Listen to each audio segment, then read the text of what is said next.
Hello my dear friends, hoping that you are all fine with the blessings of Almighty Allah. We have solved this paper already, three blocks of the paper being general physics, thermal physics and physics of waves. Right now we will be solving and discussing May-June 2023 paper 4 variant 3, and right now under our discussion the topic will be electricity and magnetism. So block 4 in this video I will be discussing with you with the questions which are linked with this paper May-June 2023 paper 4 variant 3. So let's move to electricity and magnetism questions, and they are starting from question number 7, I think. 6. A very good question here. And see, an electric heater uses the resistance wire of resistance 260 ohms. So resistance is given, which we denote by capital letter R. The power dissipated. For understanding, you can say power wasted, but even another way you can say the power which is spreading in the resistance wire is 2500 watt. So it is 2500 watt. So power is also given. Calculate the current in the resistance wire. So we are given with power and resistance. Now my dear friends, here please attentive. We have three equations to calculate electrical power, I cross V. We need to find current, and we are not given with V, so we cannot use this formula. Another one is P is equal to V square over R, and this V should not be small.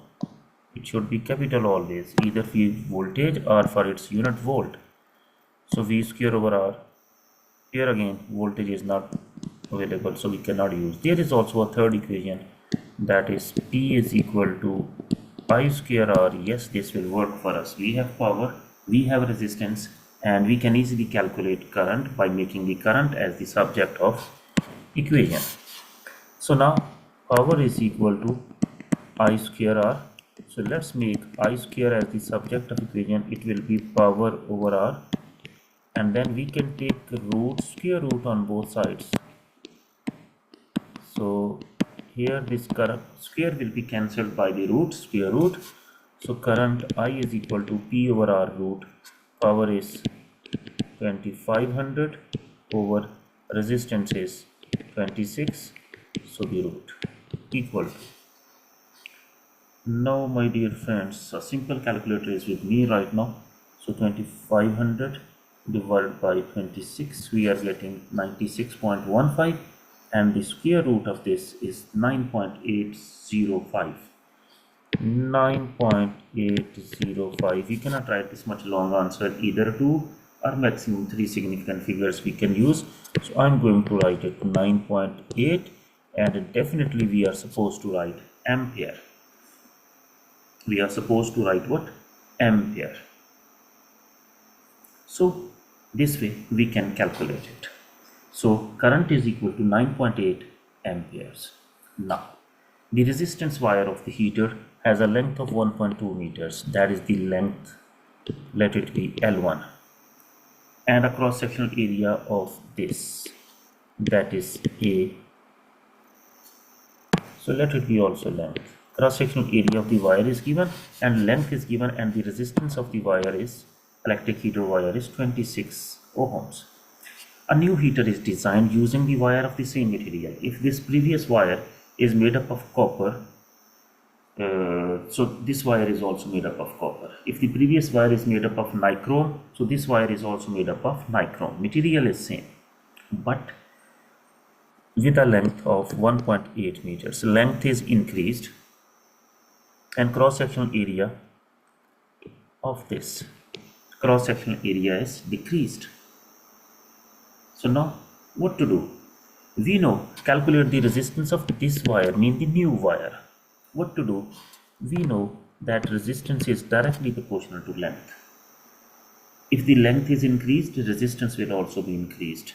And second is, resistance is inversely proportional to area of cross section. Now if we observe, length was 1.2 meter, now it is 1.8 meters. It means length is increased.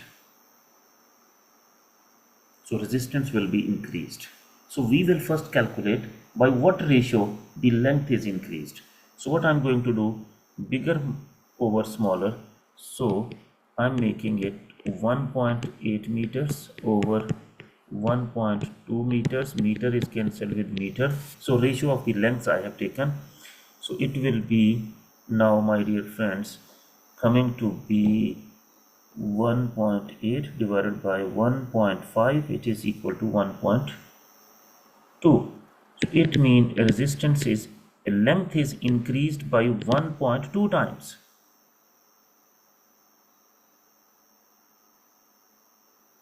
Am I right?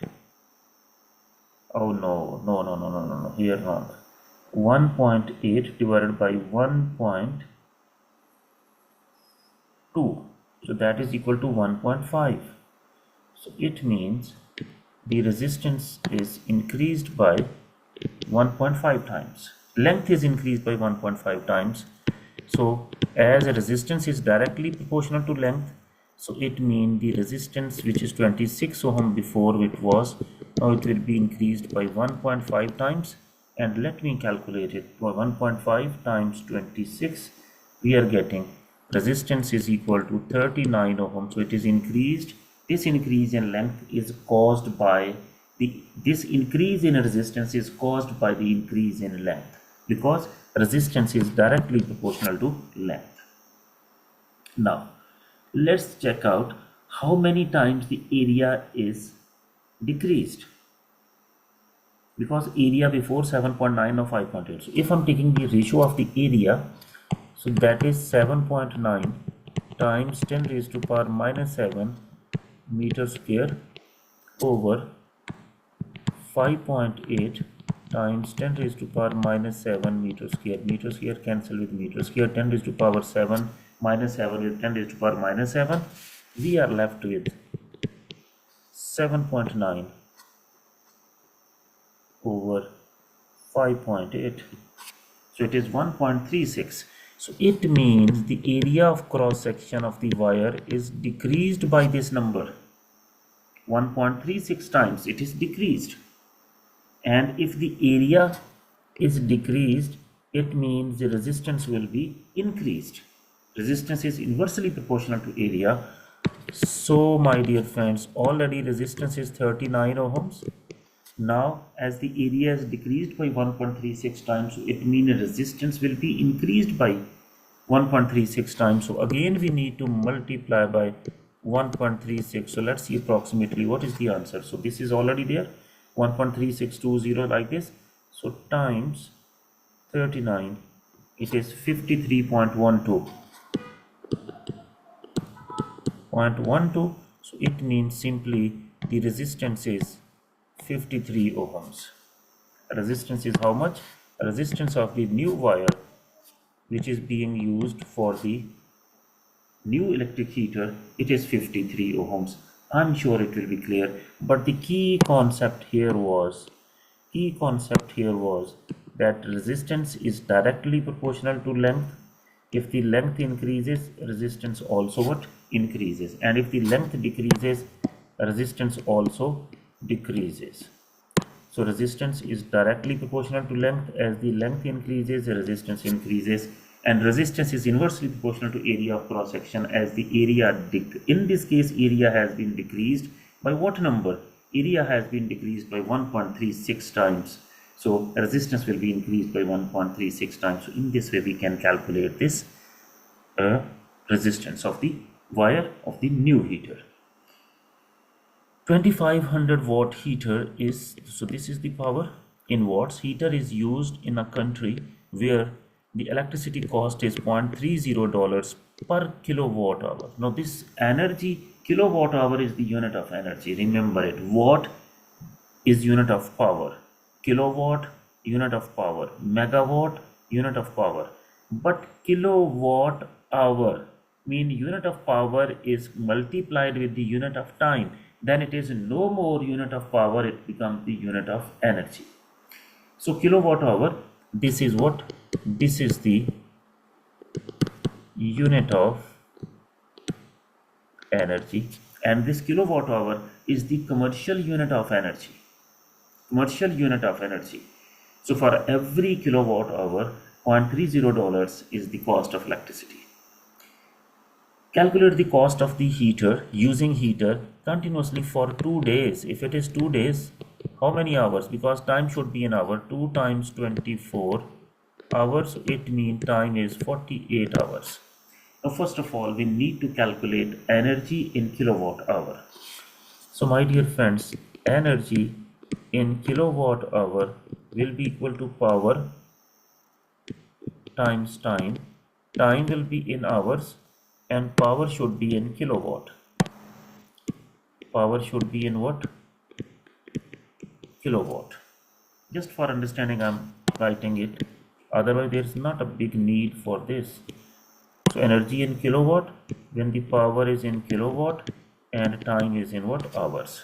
Time is already in hours, but power is not in kilowatts. So this implies that power, which is 2500 watt, if we divide it by 1000, it will be converted to kilowatt times 48 hours. As we will simplify, let's see what is the answer. So 2500 divided by 1000 equal to 2.5 times 48.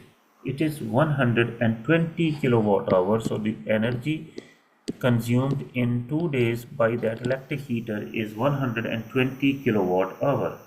Now the cost of using the heater continuously for 2 days, so cost will be equal to $0.30 times 120 kilowatt hours. So answer comes to be 120 times 0.3, it is $36. So the answer here will be $36 for part C of question number 6. Here the key point is, first of all, when you are calculating, see, power of the heater is given, time is given because 2 days, so, and cost of electricity is given. But cost of electricity is $0.30 per kilowatt hour. It will be always kilowatt hour because kilowatt hour is the commercial unit of energy, or kilowatt hour is the unit of electrical energy on commercial basis when the electricity is provided to the homes, residential areas, industrial areas, trading areas, whatever. So it is in the form of kilowatt and its billing is on the basis of kilowatt hour. So we will first of all calculate the energy in kilowatt hour. That will be power in kilowatt times time in hour. So power was given to us in watts. So first of all, we converted the power from watts to kilowatt. So 2500 divided by 1000 kilowatt, it is converted to kilowatt times 48 hours. So the total energy consumed in 2 days by making use of that electrical heater, it is 120 kilowatt hour, and the cost of electricity for 1 kilowatt hour is 0.3. So multiply by 120, it will be $36. In case of any ambiguity, please, the comment section is open. You can ask me over there any question. Now this question is comparatively easier. The voltage across the primary coil of a 100% efficient transformer, this is something very important. Efficient transformer, 100% efficient transformer, it means no energy is lost, is 220 volt. What is this? Primary voltage across primary, so this is VP, and the voltage across the secondary coil, it is VS. The current in the secondary coil is 2.5 amperes. So current in secondary is IS, which is 2.5 amperes.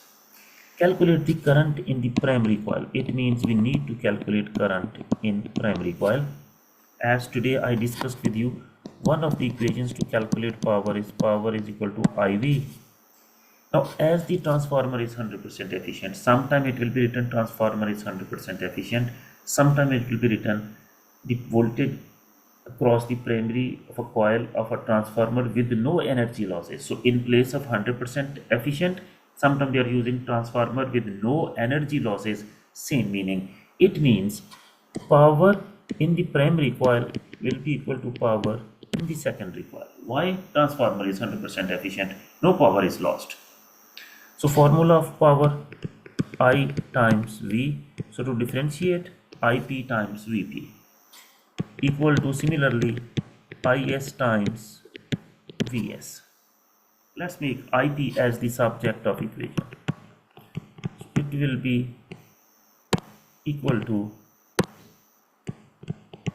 IS times VS over VP. 3 marks are there. Don't try to go with shortcut.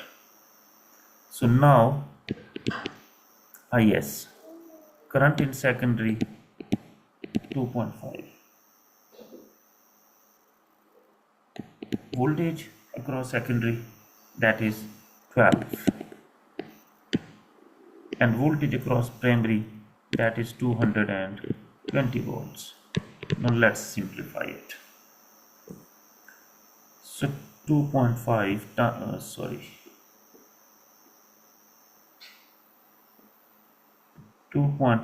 times 12, 30 divided by 220, 0.13636. So 0.136. So we will round it off to two significant figures. 0.14 amperes will be the current in the primary coil.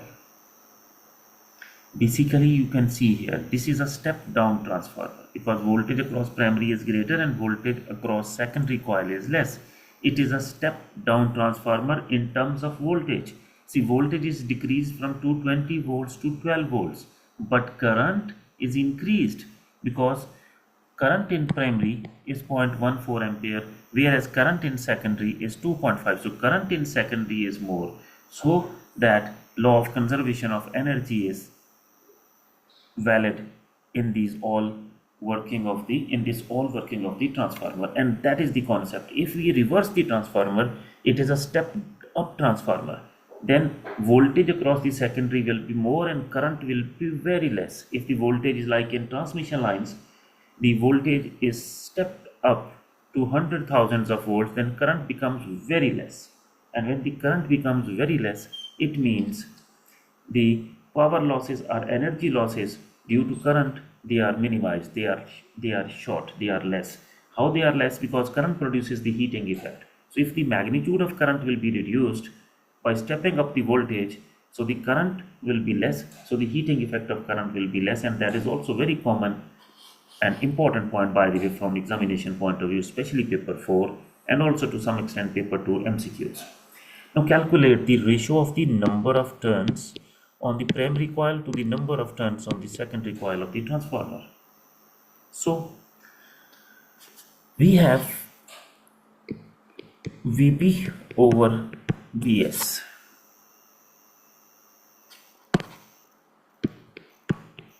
We need the ratio of number of turns on primary.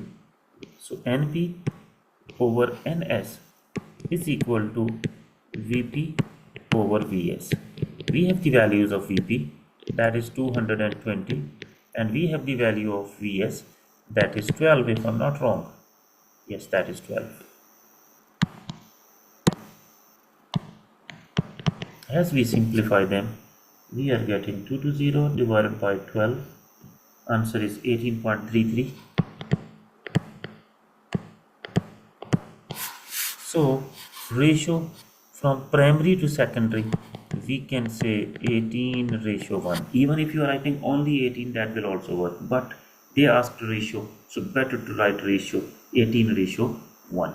Similarly, here in this case, now see, primary and secondary voltages were given and we found the turns ratio. There is also a possibility reverse of this. They can give us the number of turns on primary and number of turns on secondary, and then they can ask us about the voltage ratio. So the same concept, doesn't matter, but remember that it was the ratio of the number of turns on primary coil to the number of turns on the secondary coil. So that's why I put primary number of turns in numerator and secondary number of turns in denominator and proceeded accordingly. If you have any question, my dear friends, please feel free and you can ask me in the comment box. And even if you have any other question, any year, paper 246, for the time being IGCSE physics, if there is any question any year, just question number the year, it will be explained inshallah. And if you find these things useful, then of course subscribe the channel and share it with your friends. Stay blessed. Take care. Bye.